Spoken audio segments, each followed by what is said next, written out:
All right, let's dive right in. Today, we're talking about the very first level of tracking, what's called simple tracking. Now, this is the foundation, right? It's where it all begins.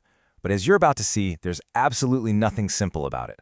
It's way more than just following a few footprints. So, start with this question. It's the whole point, isn't it? An animal walks by, you didn't see it, you didn't hear it, it's just gone. So how in the world do you find it? How do you piece together the story of what happened from nothing but its absence? This is the exact problem that the entire science of tracking was born to solve. And the most direct answer we have is simple tracking. The source material defines it just like this: following footprints when conditions are perfect, when the prints are just super clear and easy to see. You can think of it like reading a sentence where every single letter is printed perfectly. But here's the catch. Even if the letters are clear, you still have to know how to read the language. Okay, so how do we actually start reading that first clue? Because even with a perfect trail laid out in front of you, a tracker is doing so much more than just looking down and putting one foot in front of the other. It's an active investigation right from the very first print they find. Yeah, look at these skills here. This is what it's really about. And you'll see this term spoor a lot. It's basically just a catch-all word for any sign an animal leaves behind. Footprints, broken twigs, droppings, you name it. So you're not just following the signs, you're interrogating them. You're asking, okay, which way was it headed? How long ago was it here? Was it walking or was it booking it? And who exactly am I following? Every question adds another piece to the puzzle, turning what looks like simple observation into a full-blown scientific inquiry. Now, to practice this kind of science, you need the right kind of laboratory, right? And one of the best labs you can find is an arid landscape. In places like deserts, the ground itself can become a tracker's best friend. And this is exactly why those places are so perfect. It all comes down to these factors. The substrate, that's just the ground itself, is huge. Soft sand, it captures a print like a photograph. Then you've got sparse vegetation, so there's less stuff in the way to hide the trail. And fewer animals around means the page isn't all cluttered with a bunch of different stories. But then you've got the weather. The weather is the real wild card here. And check this out. Both wind and rain can be a blessing and a curse. On one hand, they wipe the slate clean.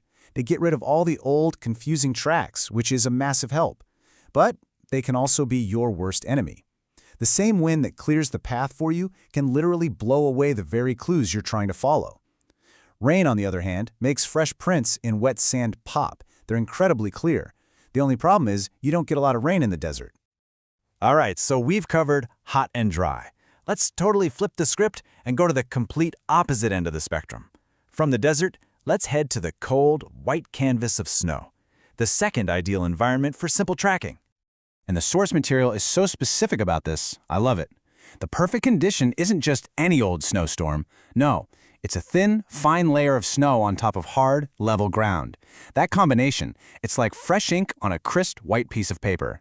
It creates these incredibly sharp, clear prints that leave almost no room for doubt. But here's the thing. Having clear prints is just the beginning. This example of the Kutch and moose hunt shows the massive intellectual jump from just following to actually predicting.